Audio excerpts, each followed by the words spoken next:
I believe that when future generations look back at our generation, they're going to look at it like how we look at the civil rights movement now. Like that was a very bold, a very dangerous, but it's a step I'm glad they took. Because honestly, I don't think the propaganda they're peddling right now is going to hold water over time.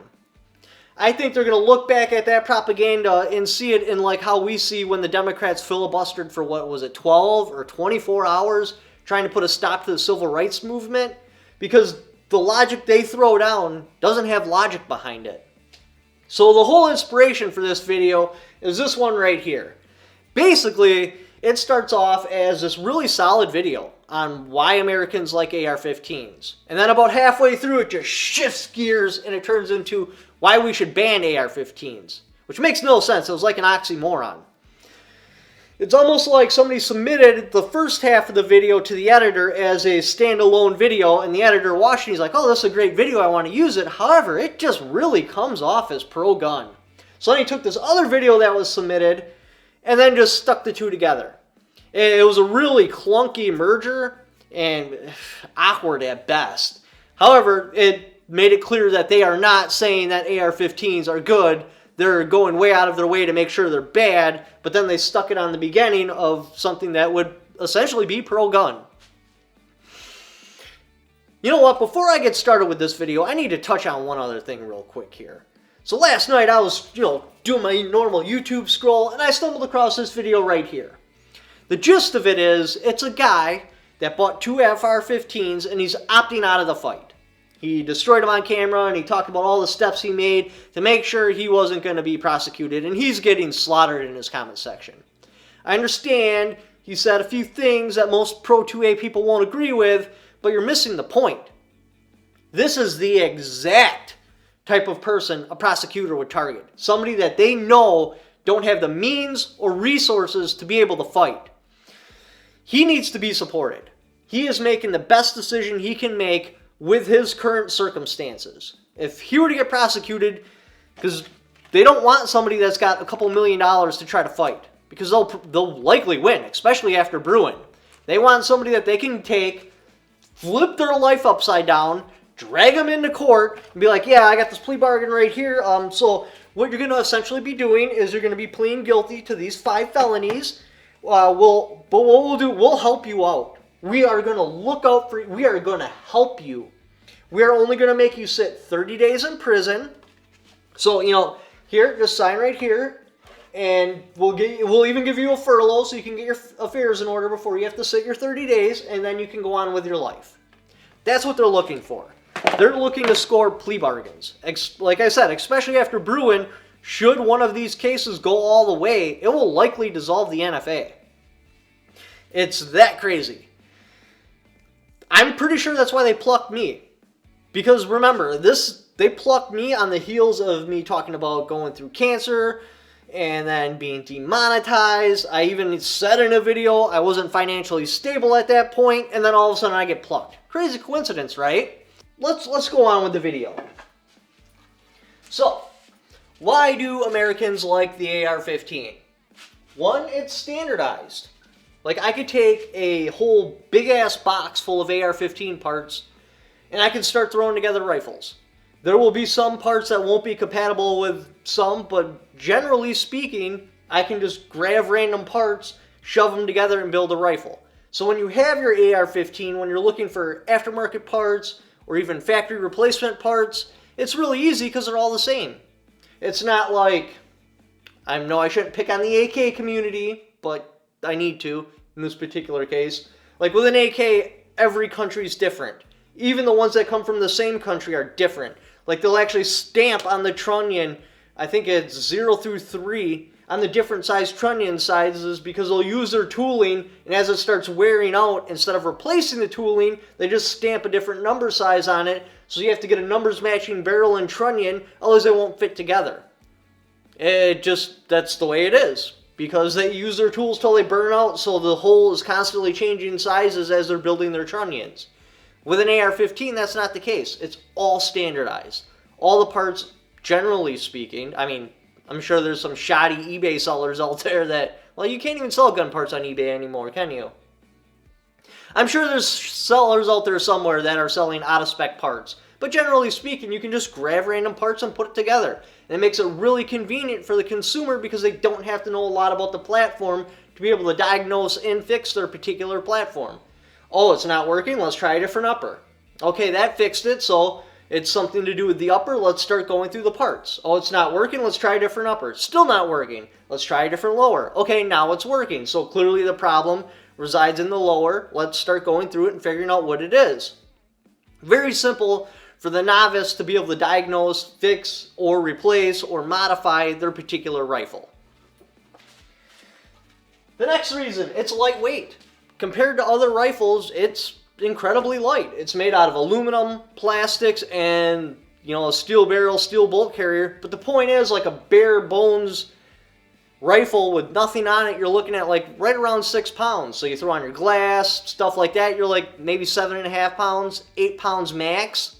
That's really light for that capable of a rifle. And they are incredibly capable. It's affordable. Because there's no longer a patent on it, because the AR-15 platform has existed longer than the pocket calculator. Like, that's how old it is. So when they talk about this new crazy weapon, that's just because it's been around since before we were born. Most of us. There's a couple out there that were born earlier, but most of us, this has existed before we were born. It's incredibly old. It's always been here. It will always be here, and it's never going away. I'm sorry, it's just the way it is. The point is, it's affordable because the patent doesn't exist anymore. So many manufacturers make it, they can make them at extremely cheap rates. Typically, like on the cheaper side of things, but still with quality parts, it will be cheaper than a pistol. That's amazing. Ammunition has like 0 recoil. So your 18-year-old daughter that weighs like 95 pounds, your wife, smaller stature people don't have a problem with the rifle. It's one of the easiest rifles to shoot. Not to mention all the controls are very intuitive. You can look at an AR-15, flip it over to the other side, flip it back over to the other side, and you'll know what all the buttons do except for maybe the forward assist. I won't lie, that one tripped me up for a minute too. I'm like, what in the shit is that? What point does that particular button do? And I had to play with it to figure out exactly what it does. Aside from the forward assist, which you don't actually really need to know how to use, it's completely intuitive. Oh, that button releases the magazine. That button's not doing anything. Oh, but when the magazine's in and I pull it back, that button pops out. That must be the bolt release. Yep, that's the bolt release. Right on the safety it says safe, fire. It's not like some sort of red, not red, slide forward or back position craziness that takes a minute to understand. Like typically when you see red, that means stop. So safeties on most rifles are counterintuitive. Like you go to just about anything, like a porta potty. If it says red on the door, that means it's not working, it's not in use. But now firearms, for whatever reason, is backwards. If you see red, that means fire. Like, I mean, I get red and fire and how that can be intuitive, but it's not intuitive with the rest of everything in the world.